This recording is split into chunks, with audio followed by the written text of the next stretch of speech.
Hi everyone, next to me is NIO ET5T, a very special car from a very special company, NIO. They are making their pure electric cars like no one else on the market. And today, I will tell you everything you need to know about this quite a special car.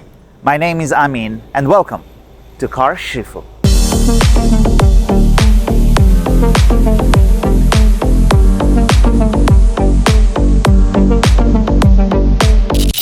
NIO is relatively a young company. Their first production car came out in 2017. It was the full-size 7 or 6 seats ES8.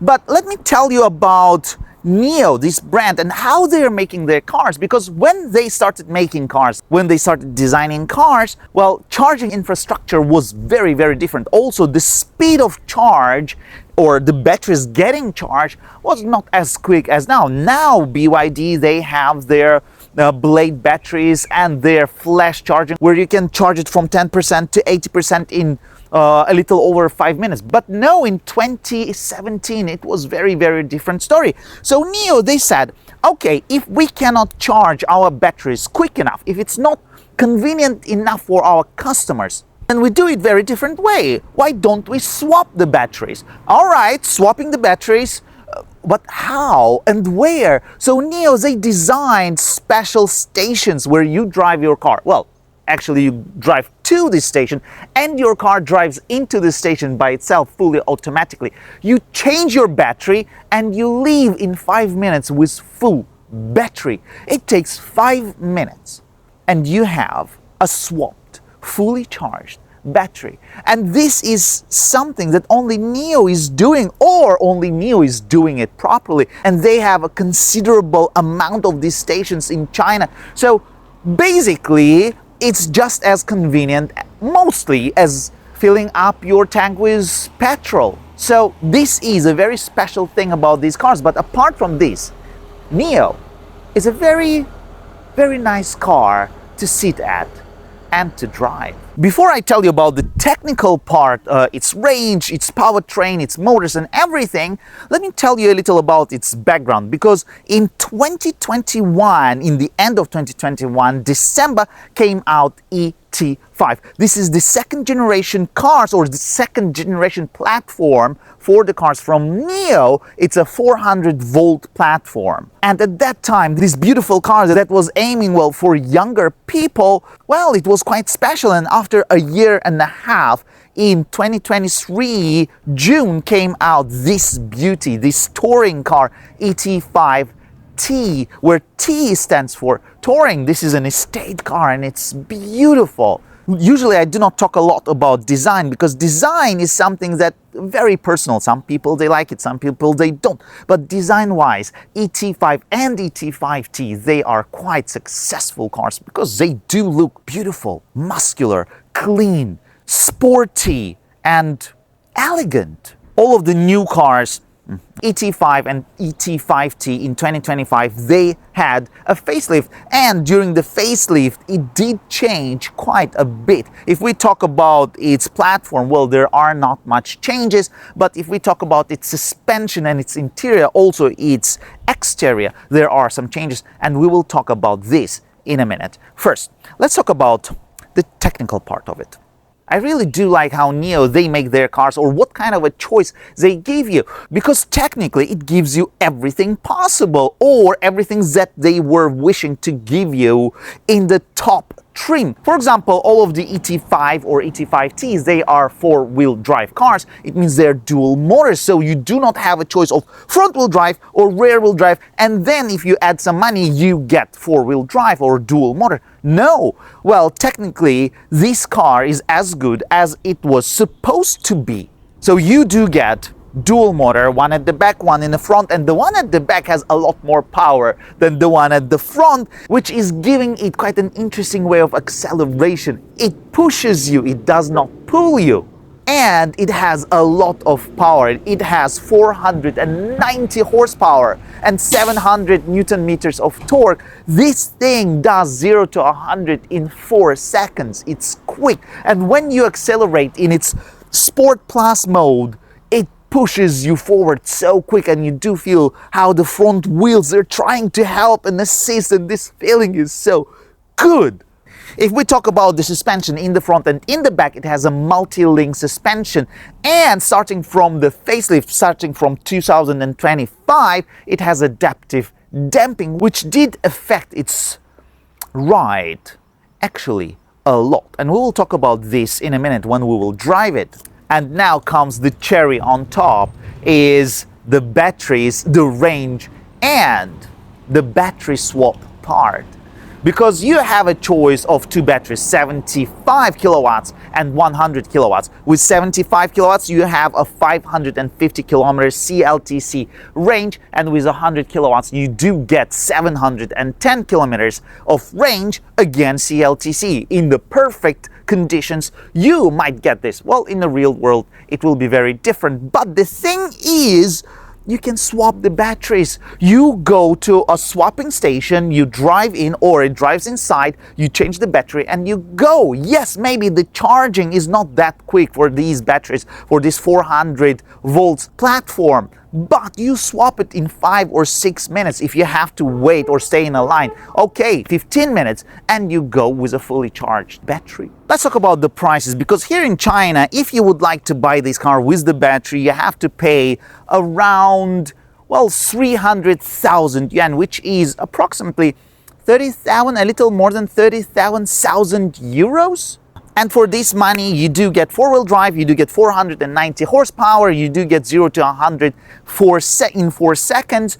Well, you do get lots of equipment inside and really nice interior, which we will talk in a minute. But the thing is, because NIO, they are not doing business just like everyone else, you can rent the battery. You do not have to buy it. And if you rent the battery, you can drive it off from NIO after you pay 190,000 yuan.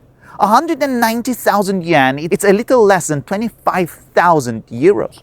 And you drive off in a NIO ET5 or ET5T, the prices there are almost the same. Yes, you have to pay the rent for the battery. If we're talking about a 75 kilowatts battery, it's a little less than 100 euros. And if we are talking about 100 kilowatts battery, then you have to pay a little over than 140 pounds a month.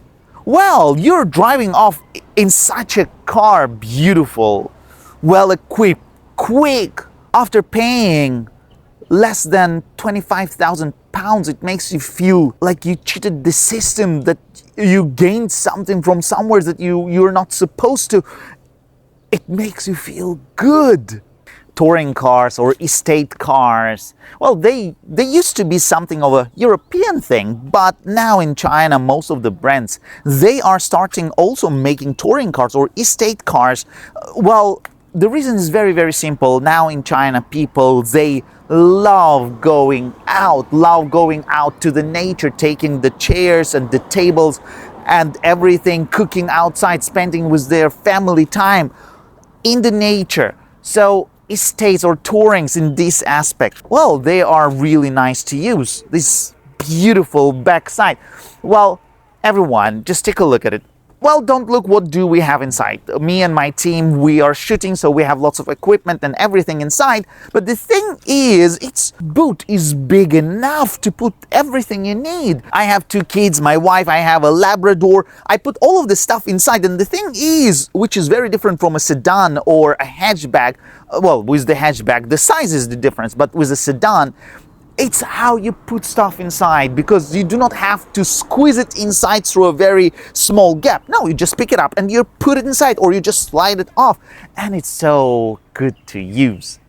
And of course the size, and of course you could put down the second row when you do get a huge space where you can put maybe a fridge.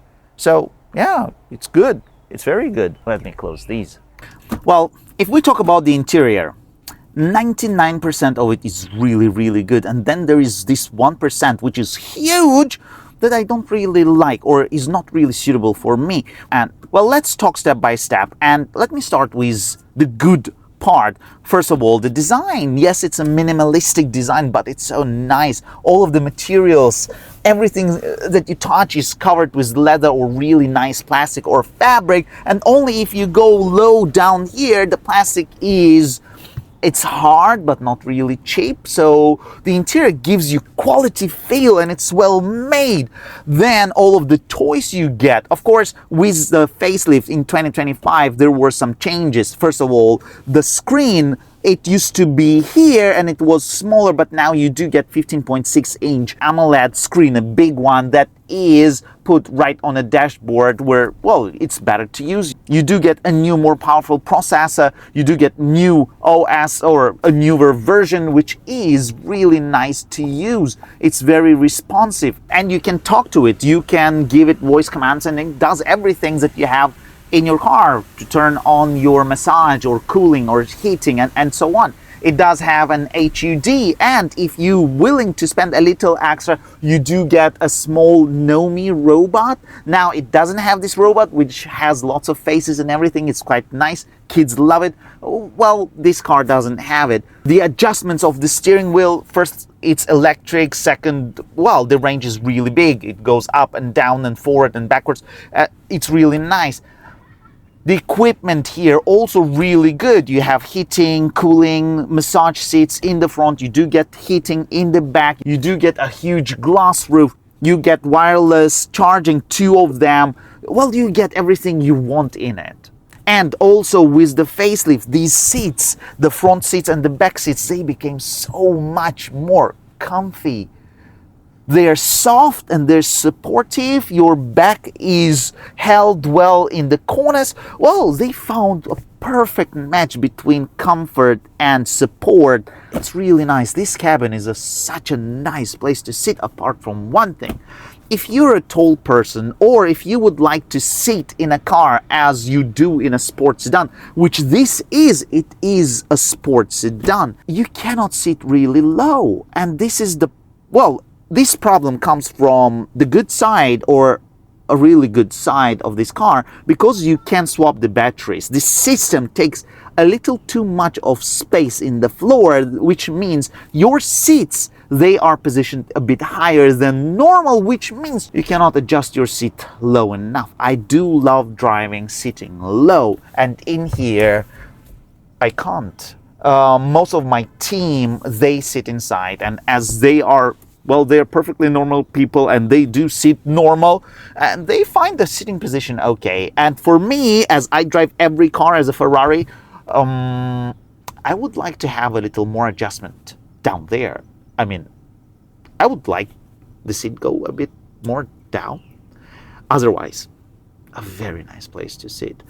Let's take a look at the back. My height is 1.75 meters. This seat is adjusted to my sitting position. And if I sit behind myself, I have enough headroom, I have lots of shoulder room, and my knees, they do not touch. Well, I have enough space here. Apart from these seats, they're high enough and they're soft enough. Also, you do get enough support. The backrest is also really nice. You do get a handrest over here with 2 cup holders. You do get air vents, and you do get Type-C charging, and you have 2 ISOFIX, which means you can put 2 baby seats in here. The music system is also really nice with 23 speakers here. So altogether, this is a very nice place. Also, you can put a cargo net right here if you put down the second row and you have stuff inside. So you do get a cargo net in here. It's a very well sorted and nice interior. Now let's go and drive it. NIO ET5T, how does it feel on the road? Well, let's start from the power, because it has a lot of power, 490 horsepower. It has 700 Newton meters of torque, and it does 0 to 100 in 4 seconds. It's quick enough for any need. You want to overtake a car, you want to start quick, you want to accelerate from 60 to 80, or 60 to 100, 80 to 120. Well, it does it really, really easy. So this car is heavy, but not as heavy as some of the competition. It's 2.2 ton, a little over than that, but this power for this mass, this size, well, it's a lot. The thing is, it's modes, because it has comfort mode, it has sport mode, it has eco mode, which we will not talk about, and it has sport plus mode. And in different modes, its acceleration is actually quite different. For example, I'm using the comfort mode, and in comfort mode, it does 0 to 100 in 7.9 seconds, which is more than enough in most of the cases. It's strong, but apart from being strong and quick, it is comfortable. The acceleration is comfortable. It feels nice. Of course, if you use the Sport Plus mode at that time, it's like a nuclear weapon.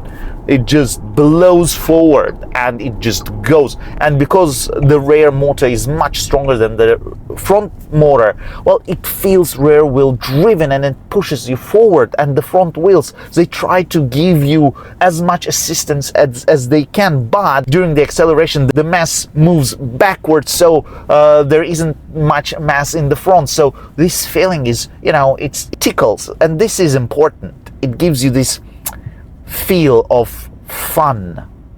So the acceleration and the way it behaves depends on the modes you choose a lot. Now, talking about the brakes, well, they perform really, really well. In the front, you have 4-piston brakes, and across all of the models, they are there.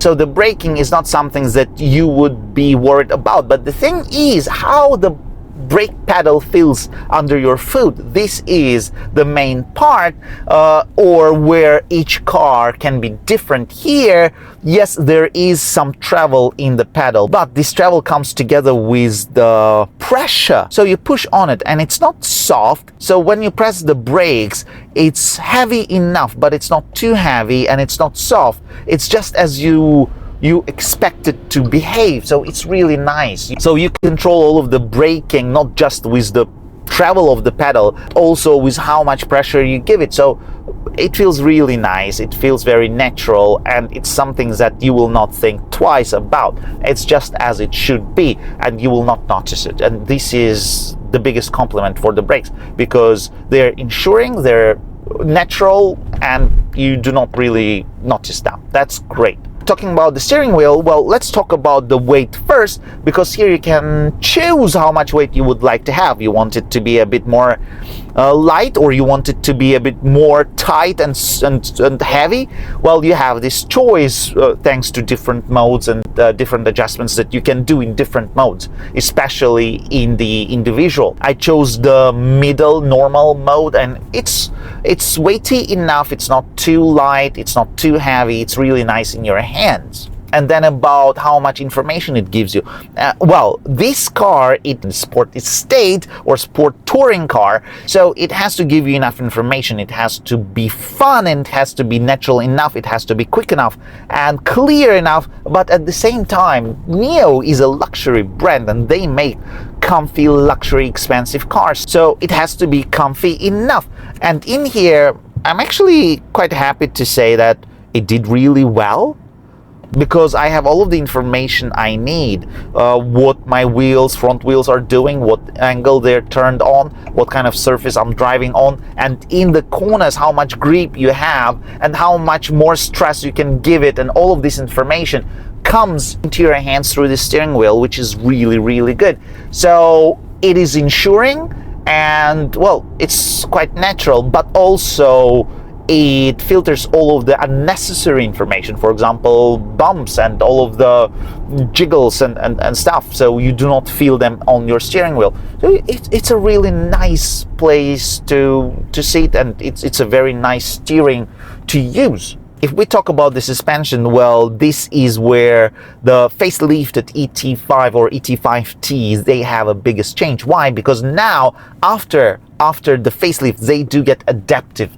damping, which, well, changed the way it drives on the road a lot.